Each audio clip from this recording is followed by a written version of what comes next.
इसम आले होते आणि पत्नी आजारी आहे आणि त्यासाठी एक सोन्याचा मणी दिला आणि त्याच्या बदल्यात पैसे द्या असं सांगितलं. त्यानंतर त्यांनी सांगितलं की आमच्याकडे 2 किलो सोनं आहे आणि ते आम्हाला सोनं विकायचंय, परंतु विश्वासू माणूस कोणी भेटत नाही, तर तुम्ही ते सोनं विकत घ्या आणि फक्त 10 लाख रुपयात, फक्त 10 लाख रुपयामध्ये 2 किलो सोनं ते द्यायला तयार झाले.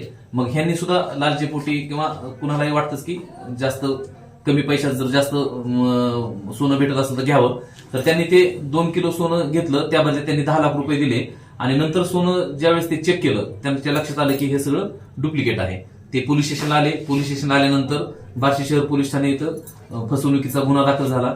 त्या गुन्ह्याच्या अनुषंगानं मग तपास उमाकांत कुंजीर पोलीस उपनिरीक्षक जे गुन्हे प्रकटीकरण शाखेचे इन्चार्ज आहेत, तर त्यांनी तपास सुरू केला.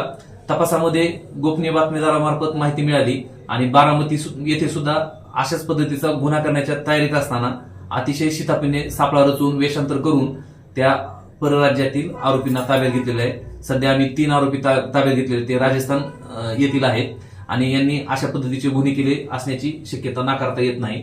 सदरची कारवाई सोलापूर ग्रामीण पोलीस दलाचे पोलीस अधीक्षक माननीय अतुल कुलकर्णी साहेब, अपर पोलीस अधीक्षक प्रीतम यावलकर साहेब, उपविभागीय पोलीस अधिकारी साहेब जालिंदर नालपूर साहेब आणि त्यांच्या मार्गदर्शनाखाली बार्शी शहर पोलीस ठाणे येथील अधिकारी आणि अंमलदार यांनी सदरची कामगिरी पार पाडलेली आहे. साहेब, बार्शीतल्या वाढत्या चोऱ्यावर काय उपाययोजना चालू आहेत? आमचे पेट्रोलिंग वगैरे चालू आहे, नाकाबंदी चालू आहे, फूड पेट्रोलिंग चालू आहे आणि बऱ्याच म्हणजे प्रतिबंधक कारवाई करणं चालू आहे. माहितगार गुन्हेगार यांना सतत चेक करणं चालू आहे. सर्व गोष्टी चालू आहेत. बार्शी शहरातील वाढत्या चोऱ्याच्या प्रमाणात तुम्ही व्यापाऱ्यांना काय आव्हान करणार? व्यापाऱ्यांना असं आव्हान करेल की आता हा सुद्धा गुन्हा बघितला, कमी पैशामध्ये जास्त सोनं भेटतंय, ही गोष्ट लक्षात येण्यासारखी आहे. 10 लाखात 2 किलो सोनं. आज सोन्याचा भाव जर बघितला तर 80 लाख रुपये किलो आहे.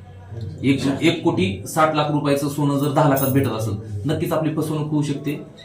असं लालचेला बळी पडू नये.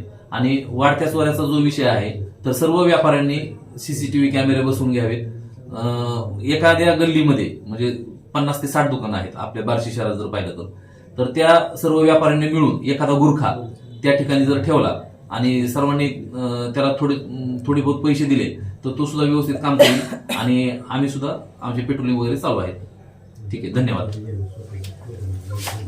आपल्या भागातील बातम्यांसाठी संपर्क राहुल गुरव 9689 3225 03. चला तर मग आजच संपर्क साधा आपल्या भागातील बातम्यांसाठी.